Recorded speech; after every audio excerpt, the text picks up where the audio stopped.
Assalamualaikum warahmatullahi wabarakatuh.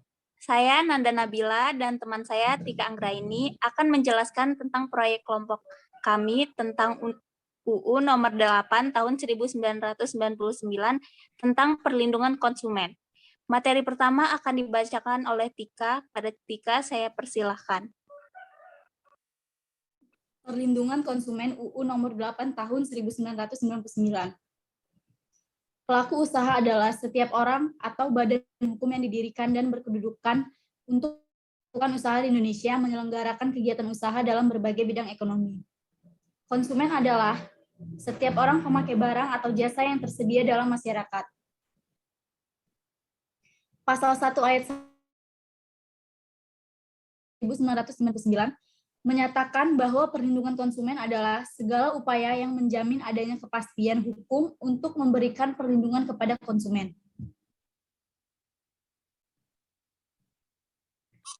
Konsumer atau konsumen dan customer atau pelanggan.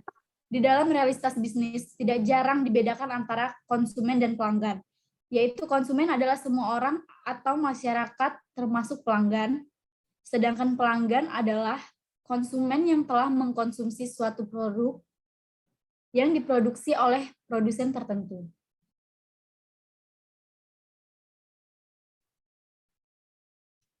Tujuan adanya perlindungan konsumen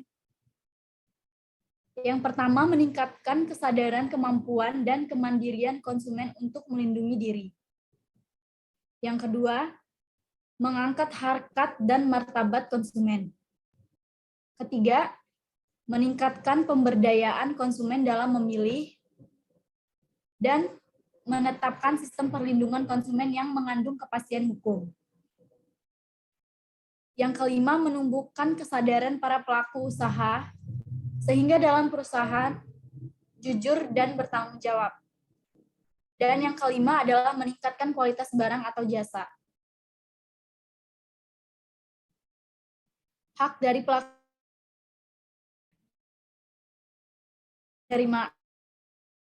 menerima mendapatkan perlindungan hukum, melakukan pembelaan diri dalam penyelesaian sengketa, dan rehabilitasi nama baik. Kewajiban dari seorang pelaku usaha. Yang pertama, bertikad baik dalam berusaha. Yang kedua, memberikan informasi yang benar. Yang ketiga, melayani konsumen secara benar dan jujur serta tidak diskriminatif. Yang keempat, menjamin mutu barang. Yang kelima, memberi kesempatan untuk mencoba dan memberikan ganti rugi.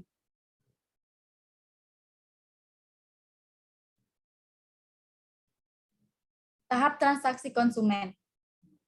Ada 3 tahap dalam transaksi konsumen, yaitu tahap transaksi konsumen, tahap transaksi konsumen, dan tahap purna transaksi konsumen. Perbuatan yang dilarang bagi pelaku usaha, yaitu tidak sesuai dengan standar yang dipersyaratkan, tidak sesuai dengan berat bersih yang tercantum dalam label, tidak sesuai dengan ukuran yang sebenarnya, tidak sesuai dengan kondisi jaminan yang tercatat dalam label, dan tidak sesuai dengan janji.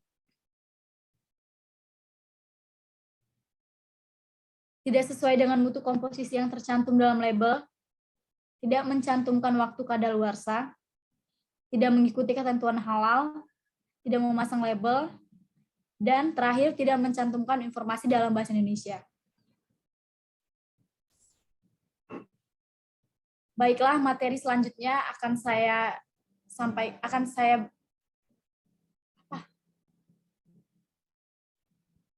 Baik, materi selanjutnya akan saya lanjutkan.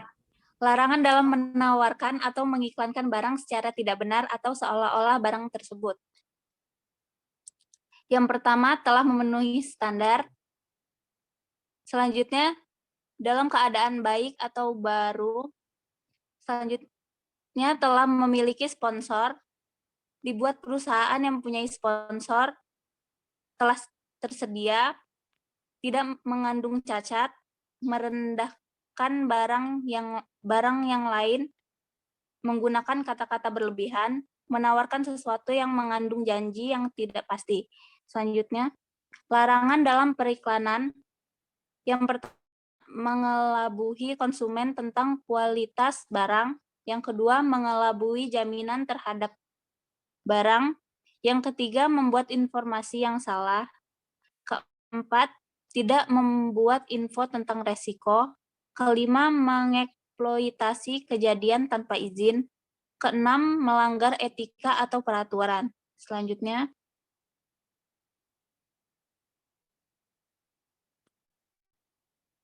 klausa baku.